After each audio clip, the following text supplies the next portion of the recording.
Assalamu alaikum. This is Sabina Zizula and today's lecture number 16. Topic is geometric series. पिछले दो lectures में हमने sequence और series को डिफाइन किया है. सीक्वेंस क्या होती है, सीरीज क्या होती है. साथ में हमने arithmetic sequence and geometric sequence भी देखी थी और सम ऑफ अरिथमेटिक सीरीज भी देखा था. आज हम करेंगे ज्योमेट्रिक सीरीज को और इसका सम ऑफ ज्योमेट्रिक सीरीज को. तो ज्योमेट्रिक सीरीज बेसिकली है क्या, summing or adding the terms of an geometric sequence creates what is called a series.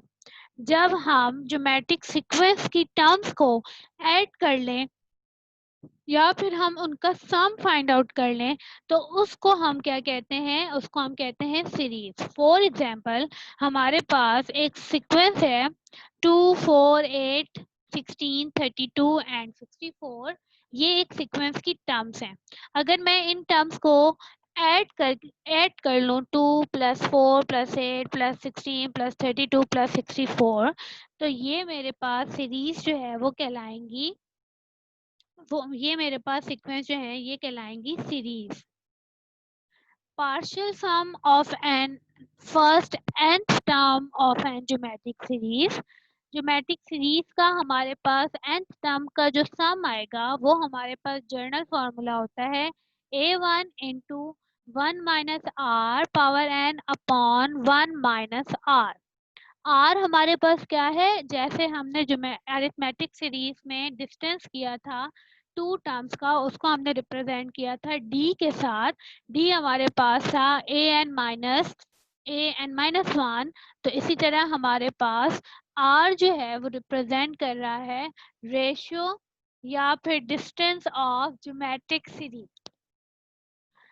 तो इसको इस r के साथ हमारे पास जो सम आएगा of nth term of an geometric series तो वो हमारे पास आता है Sn is equal to a1 into 1 minus r power n upon 1 minus r.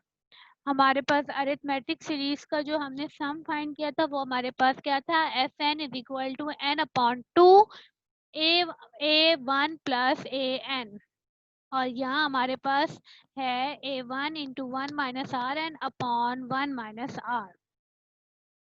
ये हमारे पास कैसे आया, हमारे पास एस एन जो है वो हमारे पास होगी सम इस तरह से, ऐसी सीक्वेंस होगी, वो होगी a1 plus a1 into r plus a1 into r square plus a1 into r cube plus a1 into r n minus 2 and plus a1 into r n minus 1. तो ये बेसिकली हमारे पास एक ज्योमेट्रिक सीरीज की terms हैं जिनको हमने add करके लिखा हुआ है. हमारे पास ज्योमेट्रिक सीरीज किस तरह से आती है, a1 plus after some ratio a1 plus a1 into ratio r. हमारे पास बेसिकली है रेशियो दो टर्म्स का, जिसको हम दो टर्म्स को फाइंड आउट करते हैं by multiplying by any number और बाय डिवाइडिंग. तो ये हमारे पास ज्योमेट्रिक सीक्वेंस को रिप्रेजेंट कर रहा है. और अगर मैं इसी को r के साथ मल्टीप्लाई करवा दूं तो ये मेरे पास बन जाएगी a1 into r plus a1 r square plus a1 r cube. तो इन दोनों को जब मैं माइनस करूंगी तो मेरे पास सिर्फ ये दो टर्म्स बचेंगी. इन दोनों को माइनस करने के बाद ये दो टर्म्स बचेंगी a1 and a1 into r power n. ये दो टर्म्स बची तो मेरे पास Sn minus r into S n मेरे पास आया a1 minus a1 into r की पावर n. Sn यहाँ से मैंने कॉमन लिया तो ये मेरे पास अब बच जाएगा 1 minus r is equal to a1 minus a1 r power n. a minus 1 r जो है मैं इस तरफ ले जाऊंगी या फिर दोनों साइड को मैं a1 माइनस आर से डिवाइड कर दूंगी तो मेरे पास जो समीशन ऑफ ज्योमेट्रिक सीक्वेंस आएगा, सीरीज आएगा sorry, sum of geometric series वो मेरे पास आया a1 into 1 minus r power n upon 1 minus r. अब इसको हम कंटिन्यू रख के, इस फार्मूला को कंटिन्यू रख के हम ज्योमेट्रिक सम फाइंड करेंगे, ज्योमेट्रिक सीरीज का सम फाइंड करेंगे. बेसिकली ये हमारे पास फार्मूला था. हमारे पास सीरीज गिवन है 3 + 6 + 12 plus and the last term is 1536. हमने इन वैल्यूज को फाइंड करना है। A1 हमें पता है 3 हो गई, 1 माइनस R हमने पता है कि इन दोनों में कितना रेशियो होगा। हमने किस वैल्यू को सब्ट्रैक्ट सॉरी मल्टीप्लाई या डिवाइड करके ये नेक्स्ट टर्म लाना है। एंड n हमारे पास इसमें नंबर ऑफ टर्म्स कितनी है। तो सबसे पहले n मालूम करने के लिए हम क्या करेंगे, ज्योमेट्रिक सीक्वेंस में हमारे पास an का फॉर्मूला होता है। ज्योमेट्रिक सीक्वेंस में हमारे पास an का फॉर्मूला होता है an is equal to a1 into r power n minus 1। हमारे पास जो फॉर्मूला होता है an का वो हमारे पास होता है an into a1 r n minus 1। यही हमारे पास लास्ट टर्म होती है, nth टर्म होती है। तो इसी को हम इसी को यूज करेंगे। अब हमारे पास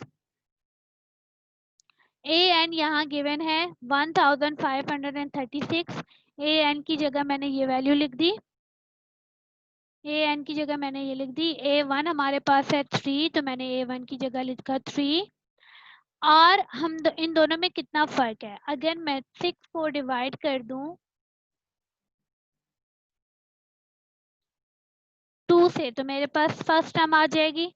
इसी तरह अगर मैं 12 को डिवाइड कर दूं 6 से तो मेरे पास ये टर्म आ जाएगी। तो मेरे पास बेसिकली जो हमारे पास r आया वो मेरे पास क्या होगा, r मेरे पास होगा 2। या फिर r हमारे पास इस तरह से भी हम फाइंड करते हैं, हम r को फाइंड करते हैं an upon a n minus 1। अगर मैंने किसी भी टर्म को यहाँ लिख दूं, मैंने फॉर एग्जांपल थर्ड टर्म लिखी, तो थर्ड टर्म मेरे पास थी 12 और थर्ड टर्म से पहले जो सेकंड टर्म थी वो मेरे पास थी 6। इन दोनों को डिवाइड करूंगी तो मेरे पास r आएगा 2। तो इसको यूज करके मैंने r फाइंड किया, r मेरे पास आ गया 2। अब मैंने यहाँ से n की वैल्यू फाइंड करनी है, तो n की वैल्यू किस तरह से फाइंड करूंगी, 3 r की जगह 2 पावर n माइनस 1। अब ये 3 यहाँ पे मल्टीप्लाई हो रहा है, दूसरी तरफ जाके ये डिवाइड होगा। जब ये 1536 से डिवाइड होगा तो ये हो जाएगा 512 इज इक्वल टू 2 की पावर n माइनस 1। एंड 512 जो है वो बराबर होता है 2 की पावर n 9। हमने बेसिकली हमारे पास यहाँ n माइनस 1 की जो हमारे पास वैल्यू थी, जो हमारे पास है वो है 2। बेस जो है वो 2 है, मतलब पावर की जो बेस है वो 2 है। तो हमने इस नंबर को भी ऐसी सेम बेस के साथ लाना है, हमने 2 ही लाना है। तो हम क्या करेंगे, 512 को चेक करेंगे कि 2 कितनी दफ़ा मल्टीप्लाई होकर 512 आ रहा है। 2 की पावर 9 जो है वो 512 के बराबर होता है। बेसिकली हमने ये बेस जो है वो हमने सेम लानी है। हमारे पास कोई नंबर हो उसकी पावर n हो तो ये हमारे पास होती है बेस। अगर हम दोनों साइड पे हमारे पास हमने पावर फाइंड करनी है तो हमने इस साइड पे भी बेस जो है वो सेम लानी है, यहाँ कुछ भी हो तो बेस हमारे पास सेम होनी चाहिए। तो हमने ये किया, तो अब हम क्या करेंगे, हम नेक्स्ट इस बेस को कैंसिल कर देंगे। हमारे पास वैल्यू आ जाएगी n minus 1 is equal to 9। तो यहाँ से n की वैल्यू हमारे पास आई 10। अब हमने फाइंड आउट कर लिया, a1 फाइंड आउट कर लिया, r फाइंड आउट कर लिया, n फाइंड आउट कर लिया। तो अब इस फार्मूला में हम पुट करेंगे, sn की जगह हो जाएगा s10 is equal to a1 की जगह हो जाएगा 3, 1 माइनस r की जगह 2, n की जगह 10 upon 1 minus 2 is equal to 3069। तो यहाँ से हमने फाइंड आउट कर लिया ज्योमेट्रिक सीरीज को। एक और एग्जांपल इसी से रिलेटेड देख लेते हैं। Determine the sum of the geometric series. या हमें nth टर्म मालूम है और n मालूम है। सिंपली हमने वैल्यूज पुट करनी है, S n is equal to a one into 1 minus r n upon 1 minus r. तो यहाँ हमारे पास a1 हम कैसे फाइंड करेंगे, a1 फाइंड आउट करने के लिए सिंपली हम n की जगह जो है वो पुट कर देंगे 1। जब हम n की जगह 1 पुट करेंगे तो ये हो जाएगा 2 इंटू -3 की पावर 0। तो किसी नंबर की पावर 0 होती है तो उसकी जगह आ जाता है 1। तो 2 इंटू 1 इज इक्वल टू 2। अब हमने फाइंड आउट करना है r फाइंड आउट करने के लिए हमारे पास टर्म a1 मालूम है, हमने a2 मालूम करनी है ताकि इन दोनों को हम रेशियो ले सकें, हम इन दोनों को डिवाइड करके r फाइंड आउट कर सकें। हमने फाइंड किया a2 हमारे पास आया 2 इंटू -3। n की जगह हम लिखेंगे 2 - 1 is equal to 1 is equal to -6। ये हमारे पास आया हमारे a2। अब यहाँ से हमने r का फॉर्मूला लगाना है। r है an अपॉन an माइनस 1 मतलब -6 अपॉन 2 इज इक्वल टू -3।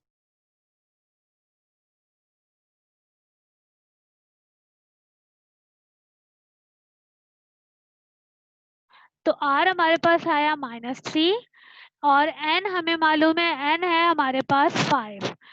अब इन तमाम टर्म्स को हमने पुट करना है एस एन में। एस एन हमारे पास है s into 5 because n is equal to 5 is equal to a1 की जगह हम पुट करेंगे 2 1 माइनस r की जगह हम पुट करेंगे -3 और n की जगह 5 अपॉन 1 माइनस r की जगह हम पुट करेंगे -3। इनको सॉल्व करके हमारे पास जो फाइनल सॉल्यूशन आया वो हमारे पास आया 122। तो बेसिकली आज हमने क्या किया है, आज हमने ज्योमेट्रिक सीरीज को फाइंड किया है। ज्योमेट्रिक सीरीज हमारे पास क्या होता है, ज्योमेट्रिक सीरीज हमारे पास होती है ज्योमेट्रिक सीक्वेंस का सम, ज्योमेट्रिक सीक्वेंस की टर्म्स का सम। तो आज हमने बेसिकली ज्योमेट्रिक सीक्वेंस की टर्म्स का सम फाइंड किया है विद द रिस्पेक्टिव फार्मूला। तो आज का लेक्चर यहाँ खत्म होता है।